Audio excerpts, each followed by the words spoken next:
السلام عليكم ورحمة الله وبركاته. أهلا بكم في قناتي. لو انتوا أول مرة بتشوفوا القناة ما تنسوش تشتركوا في القناة وتفعلوا زر الجرس عشان توصل لكم إشعارات بالفيديوهات الجديدة. هننفذ مع بعض النهاردة الشنطة. كل اللي احنا محتاجين خيط مكرمية قطن، أو تقدري تستخدمي أي خيط مناسب عندك. ممكن تستخدمي خيط مكرمية مصري، خيط سلسلة، أو أي خيط مناسب عندك بمقاس الإبرة المناسب. فاحنا النهاردة هنستخدم خيط مكرمية قطن. كمان هنستخدم إبرة مقاس 4 مليمتر.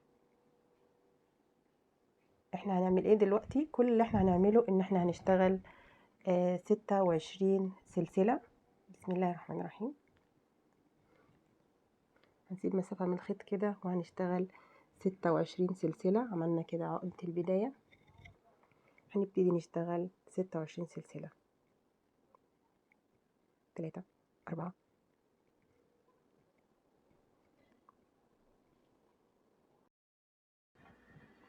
انا كده اشتغلت 26 سلسلة. تعالوا نشوف طولها حوالي يعني في حدود 18 او 19 سنتي. 18 سنتي، طولها حوالي 18 سنتي. هنعمل دلوقتي سلسلة ارتفاع. نمسك اخر غرزة كده اشتغلناها، هي دي اخر غرزة. بعمل سلسلة ارتفاع وبلف السلسلة في ظهر السلسلة كده. هبتدي اشتغل 26 غرزة حشو كده في الظهر كده على الحلقات دي كده. ادي اول سلسلة. بكمل في باقي الحلقات دي لغاية ما بيبقى عندي 26 غرزة حشو. بكمل بغرز الحشو. انا كده اشتغلت 26 غرزة حشو. دلوقتي هرتفع سلسلة، هلف الشغل كده وهبتدي اول غرزة هعملها تحت الحلقتين كده. هدخل واعمل غرزة حشو. هبتدي دلوقتي اعمل اول غرزة فشارة في السطر ده. هلف الخيط كده وهدخل تحت الحلقتين، هسحب الخيط وهطلع من حلقتين كده. عملت اول عمود غير مكتمل، وهعمل عمود كمان غير مكتمل وبطلع من حلقتين. هعمل العمود رقم 3 في نفس المكان وبطلع كده وبطلع من حلقتين كده. اتكون عندي 4 حلقات على الإبرة. بسحب الخيط وبطلع من ال4 حلقات. باجي في الغرزة اللي بعدها وهبتدي اعمل غرزة حشو، بس اخد بالي ان انا بخلي غرزة كده على الإبرة ما هياش واسعة، لا بضيقها كده بحيث تديني بروز غرزة الفشارة تبقى حلوة مظبوطة. بدخل كده بغرزة حشو في الحلقتين او في الغرزة اللي بعدها كده. بعمل غرزة حشو وبسحب الخيط كده. اتكونت عندي اول غرزة فشارة. انا في السطر ده هعمل 4 الناحية دي و4 الناحية دي، وفي النص طبعا بيبقى فراغ او غرز حشو. عملت اول غرزة حشو كده خلاص. بلف الخيط وبدخل في الغرزة اللي بعدها تحت الحلقتين وبعمل كمان غرزة فشارة اللي هي عبارة عن 3 أعمدة غير مكتملة، وفي الاخر بسحب الخيط منهم. بدخل تحت الحلقتين كده وفي نفس المكان هعمل عمودين كمان. ادي اول عمود غير مكتمل، ادي 2. بدخل في نفس المكان، ادي 3 أعمدة. بقت عندي 4 حلقات على الإبرة. بطلع من ال4 حلقات وبعمل غرزة حشو في الغرزة اللي بعدها. باخد بالي ان انا اضيق الغرزة بحيث يديني البروز بتاع غرزة الفشارة. كده عندي غرزتين. بدخل في الحلقة اللي بعدها وبعمل 3 عمود غير مكتمل.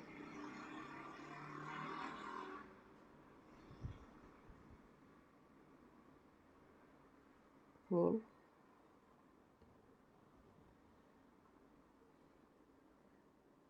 ادي 3. بقت عندي 4 حلقات على الإبرة. بطلع من ال4 حلقات بعمل غرزة حشو في الغرزة اللي بعدها. كده عندي اتكونت عندي 3 غرز فشار. هعمل الغرزة الرابعة، دي بتكون اخر غرزة في الناحية دي.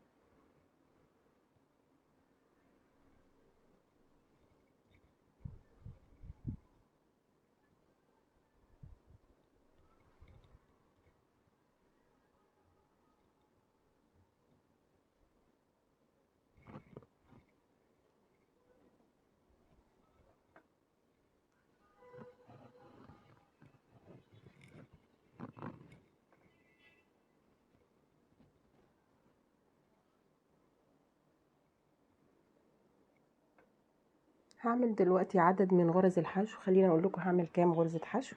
هحسبها ازاي؟ عندي دي اخر غرزة، بشتغل هنا فيها غرزة فشارة، بشتغل فيها غرزة حشو. ادي اول غرزة فشارة، غرزة حشو، تاني غرزة فشارة، غرزة حشو، تالت غرزة فشارة، غرزة حشو، رابع غرزة فشارة. يبقى انا بداية غرزة الفشارة هتبتدي من هنا، بعلمها كده وهشوف انا هشتغل كام غرزة حشو. تعالوا نشوف مع بعض كده بقى. في غرزة الفشارة دي اول غرزة حشو اهو،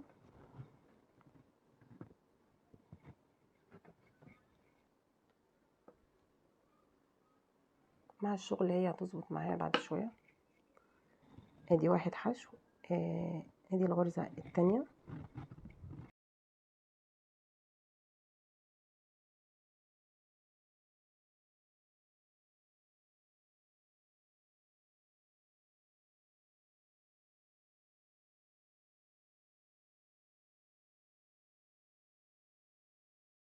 ادي 9،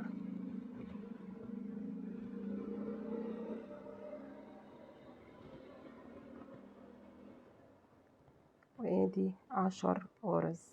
كده اشتغلنا 10 غرز حشو بين غرز الفشار، يعني الطرف ده الفراغ اللي في النص كده. هبتدي اشتغل اول غرزة فشارة في الطرف التاني، اشيل العلامة كده، بلف الخيط وبدخل بعمل 3 اعمدة غير مكتملة في نفس الغرزة.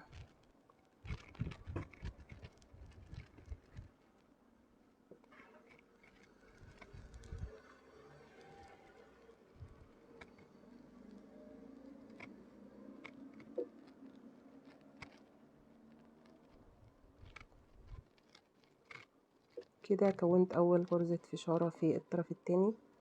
اعمل الغرزة التانية،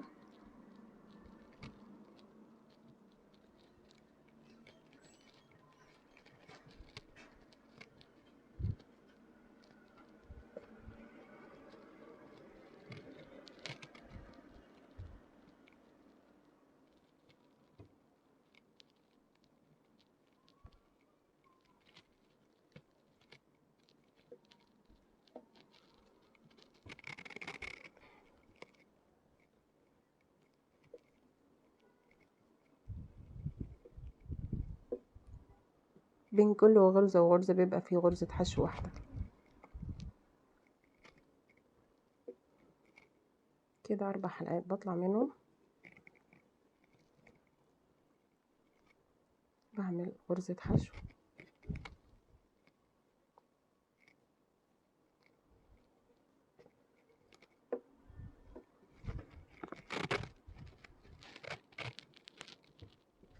الف الخيط وبعمل اخر او رابع غرزة فشارة في الطرف ده. 3 عمود غير مكتمل في نفس الغرزة.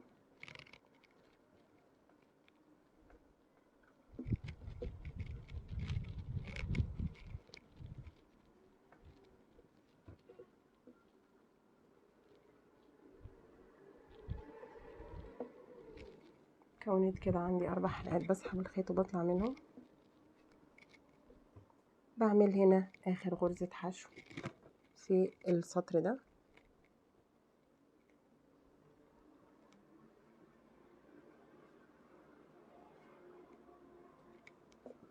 خلاص كده بسحب الخيط. كده انا خلصت اول سطر من غرز الفشار.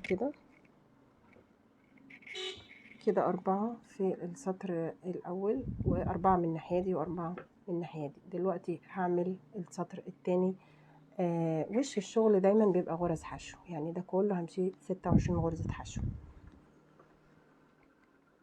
هرتفع سلسلة وهلف الشغل كده وهبتدي اول غرزة حشو، 1 2 وبمشي السطر كله غرز حشو عادية جدا، 3 وبكمل اخر السطر بغرز الحشو. كده انا خلصت السطر ده بغرز الحشو، عندي 26 غرزة. عدي دايما الغرز بتاعتك عشان تتأكدي ان العدد مظبوط والشغل يطلع مظبوط.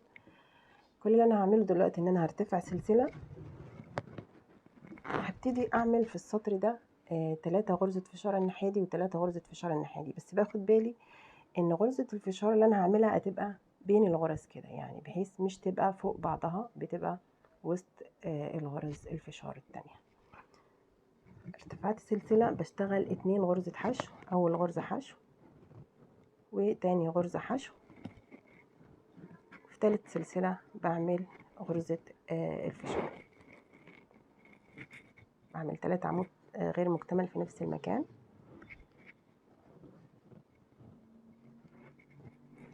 ادي 2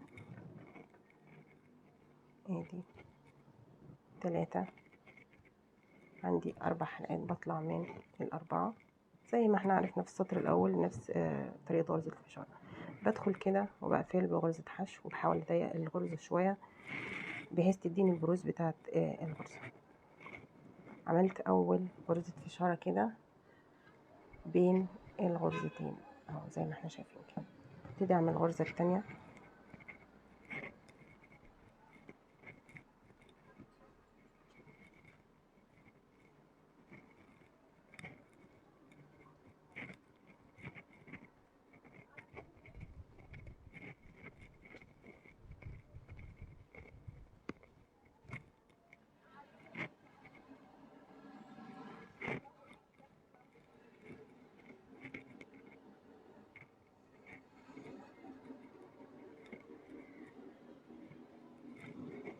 كده عملنا الفشارة التانية. فاضل آخر واحدة معايا في الناحية دي.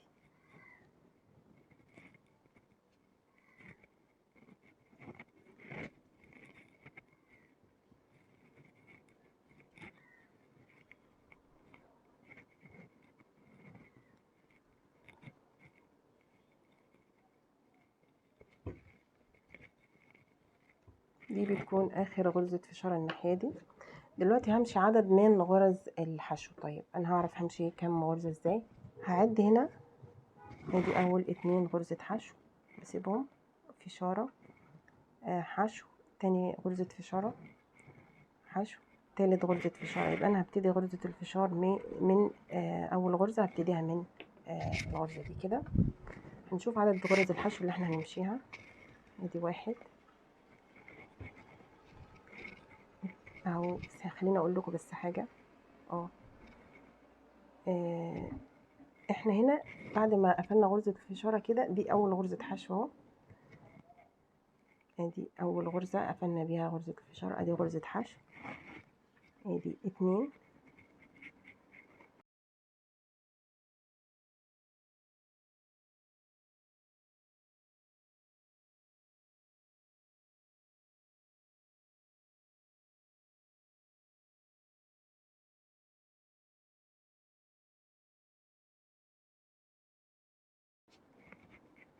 11 كده 12. ده لاننا عملنا في السطر ده 3 غرز فشار. يبقى خلينا فاكرين ان احنا المسافة بين غرز الفشارة لما بيكون عندي 4 غرز يبقى امشي 10 غرز حشو بينهم، دي المسافة اللي في النص. لما بتكون عندي في السطر بيكون عندي 3 غرزة فشار، 3 غرز فشار، بمشي 12 غرزة حشو، دي المسافة اللي في النص بينهم. دلوقتي هبتدي اعمل 3 غرز فشار بينهم كل واحدة غرزة حشو. شيل العلامة كده.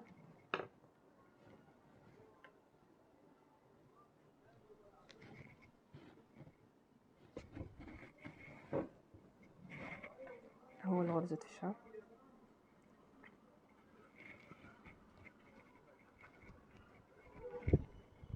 2.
كده انا اشتغلت 3 غرزة فشار، بشتغل اخر غرزتين حشو كده.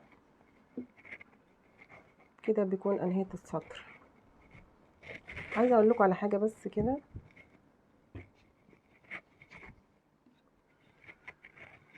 اخر غرزه كده، اخر غرزه كده انا اشتغلت السطر الاول 4 غرز، والسطر التاني اشتغلت 3 غرز فشارة في كل ناحيه. ناخد بالنا دايما في الطرف ده، عشان هنا احنا بنقفل ونبتدي نعمل سلسله الارتفاع. هنلاقي لما نرتفع عدد اسطر هنلاقي الطرف ده يعني شويه مش مظبوط قوي يعني.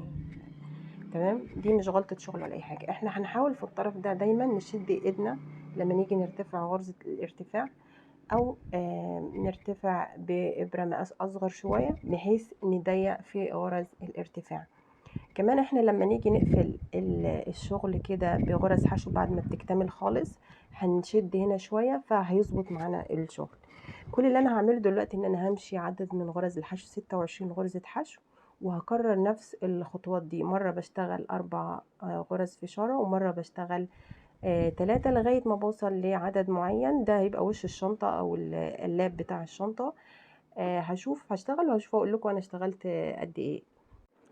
انا كده اشتغلت 8 ادوار من غرزة الفشارة. ادي 1 2 3 4 5 6 7 8. طبعا سطر بيبقى 4، سطر بيبقى 3 كده. ممكن تكبري او تصغري زي ما تحبي، بس ده بالنسبة للمقاس المناسب لوش الشنطة. دلوقتي هنعمل ظهر الشنطة. هشتغل 21 دور من او سطر من غرز الحشو رايح جاي كده. ان انا مثلا انا هنا كده خلصت كده الفشارة دي، برتفع سلسلة كده وبلف الشغل وببتدي اشتغل 26 غرزة حشو رايح جاي كده لغاية ما بيبقى الدور عندي. بعمل 21 سطر من غرز الحشو. هخلص وارجع نشوف مع بعض. انا كده اشتغلت 21 سطر من غرز الحشو. دلوقتي هلف من الثلاث جوانب كده بغرز حشو. عند الزوايا هنا هشتغل في كل زاوية غرزتين حشو عشان الدوران. دلوقتي هبتدي انا كده نهيت السطر ده بغرزة حشو، هدخل في نفس المكان وهعمل غرزة حشو كمان، وهبتدي امشي في كل الاسطر اللي بتقابلني بغرز حشو من الثلاث جهات لغاية ما بوصل هنا.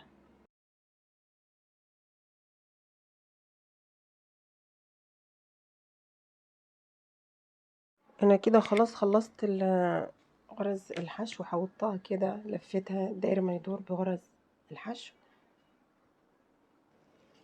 دلوقتي هقول لكم على طول الشنطة. حوالي كده حوالي 23 سنتي.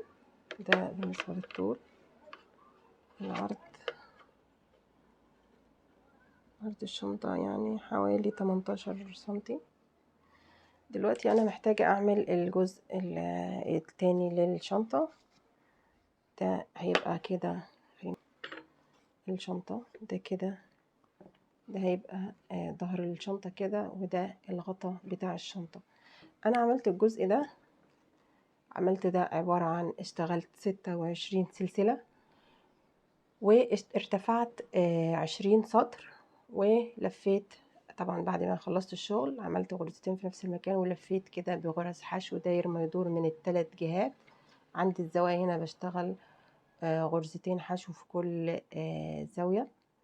وخلصت الشغل وانهيت الخيط كده وخلاص كده نظفته. ده بيكون شكلها القطعة دي. خليني اقول لكم هي كام سنتي طول وعرض. هي كده تقريبا حوالي كده حوالي 19 سنتي او يعني 18 ونص.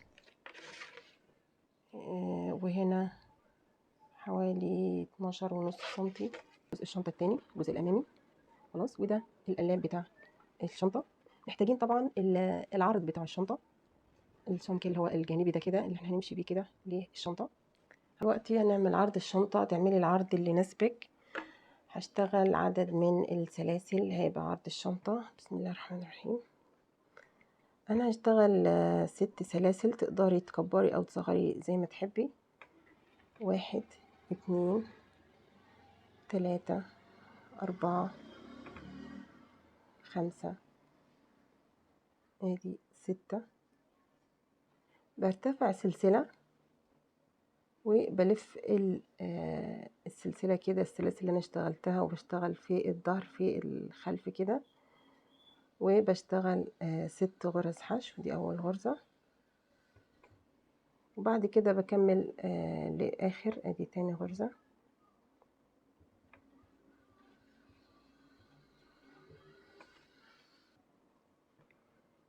بكده الغرزة رقم 6 برتفع سلسلة وبدخل تحت الحلقتين وبشتغل غرزة حشو، وهكذا ببقى رايح كده بشتغل غرز حشو رايح جاي. انا هشتغل 64 سطر من غرز الحشو. خلص نرجع نشوف مع بعض. انا كده اشتغلت 64 سطر من غرز الحشو. هقول لكم الطول بتاعها كام تقريبا. بس كده ده كده عرض الشنطة بيبقى حوالي 5.5 سنتي تقريبا، يعني تقريبا 5.5 سنتي. خليني اقول لكم الطول بتاعها قد ايه. كده الطول حوالي يعني تقريبا 43 سنتي. انا عملت ايه بعد ما خلصت ال 64 سطر؟ طبعا داير ما يدور كده لفيت الثلاث جوانب بغرز الحشو. طبعا زي ما احنا عارفين في الزوايا هنا في كل زاويه بعمل غرزتين. دلوقتي المطلوب مننا التشبيك بتاع الشنطه. احنا محتاجين ايه؟ محتاجين نجيب الجزء ده كده نخيطه كده في الشنطه.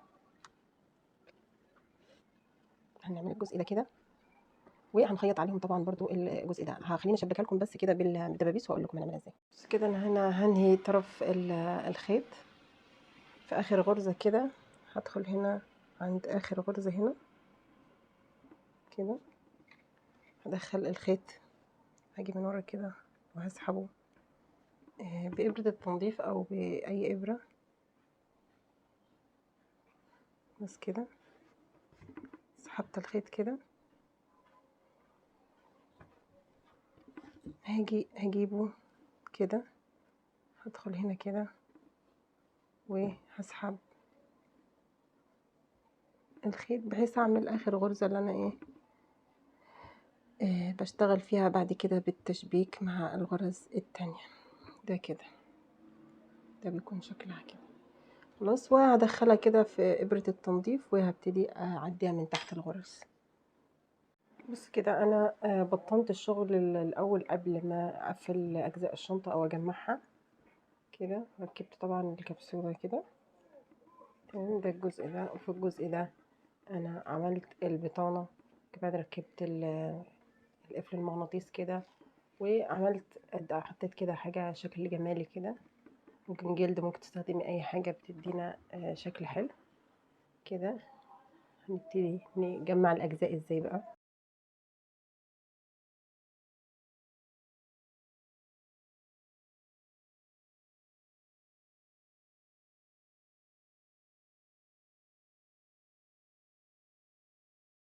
انا هنا عندي عاملة مسافة من الخيط كده مع ابرة التنظيف. هبتدي اخيط الجزء ده كده تمام. خلينا نسيب الجزء التاني. هنبتدي نشبك الجزء ده كده مع بعضه مع الخيط وإبرة التنظيف.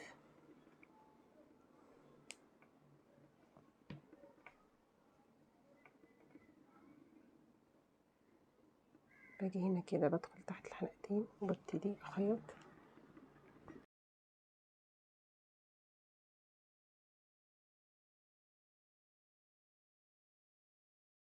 كده، بكمل خياطة على الثلاث جوانب كده خلص واشوف مع بعض.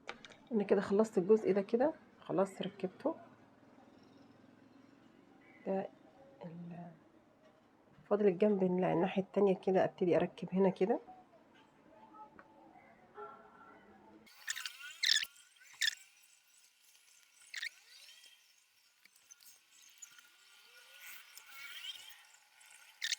الخيط كده في ابرة التنظيف، عاملة مسافة كده من الخيط،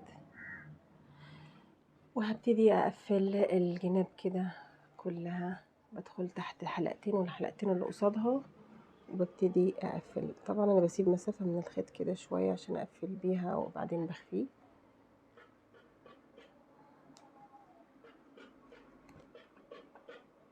باجي هنا كده تحت الحلقتين وببتدي تحت الحلقتين هنا كده،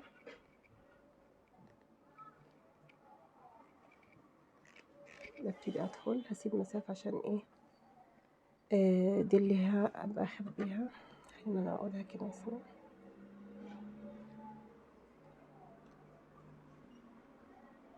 هاجي تحت الحلقتين والحلقتين اللي قصادهم،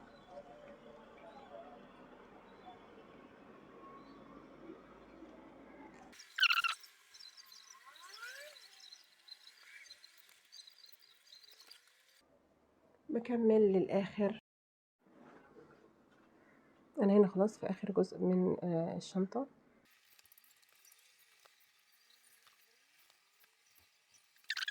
ده كده شكلها بعد ما قفلتها. طبعا انا خلاص بفنش، بخبي الخيط ده طبعا جوه الخيوط دي بإبرة التنظيف كده. بسيب كده بوريكم الشكل. هنضف الخيط بس وارجع اوريكم الشكل النهائي. انا كده خلاص نضفت الخيط وانهيت الشغل. ده الشكل الشنطة كده بعد ما قفلت كل الجوانب. ده شكلها من جوه. خلينا نركب الحلقتين ومعانا السلسلة عشان نركب دراعة الشنطة.